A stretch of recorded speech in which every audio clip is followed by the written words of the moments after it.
هذه هي الطريقه الخو ديال التركيب ديال لي بروفيل في لينيش ديال الطواليط. ضروري خصكم مقطع العبار ديال البروفيل. اول حاجه خصك تلصقوا بهاد كولا ديال رابيد ديال الفشفاشه على الطريقه هذه الاخوان. ملي كتجوز كتجيبو كتنزلوا لاصق تما. هاد البياس هادي كتكون بروفيل ديما كتجيبو نجلايجي باش يعمل العبار ديالو. كتجيبو له قبل ما يبدا الجلس كتقول له قطع لي هاد العبار هذا باش كيخلي لك البلاصه ديالو مزيانه. كما كتشوفوا لصقناه ضربنا له فشفاشه باش يلبس. دابا هو تما عمرو يتقلع كما كتشوفوا الاخوان. دابا لصقوا الليد، دابا لصقنا بروفيل، دابا لصقوا الليد هو هذا. وديما الخوت كنصحكم طواليت دائما الليد ديال 12 فولت ولا 24 فولت.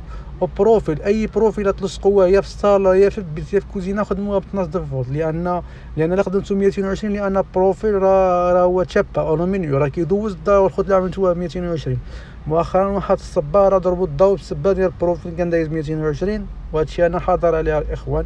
عاد بدلتو وراه ديتو ديال 12 فولت كما كتشوفوا الاخوان. صافي حتى هو كتلصقوا كتبرونشيه كما كتشوفوا هيدا راه 12 فولت. كتعملوا له كولا حتى هو ديال الفشفاشه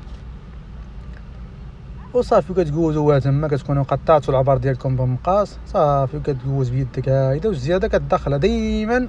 الكابلي ملي تجوز كرجوطه ولا كومه في البروفيل لينيس من السقف دائما عدل الكومه تكون واسعه والكابلي يكون كيلعب باش كترجع الليد باش كيجي داكشي مفين كما كتشوفوا. وهذه هي الطريقه اللي خدمنا به. ها هو كيفاش كيجي غزال تبارك الله.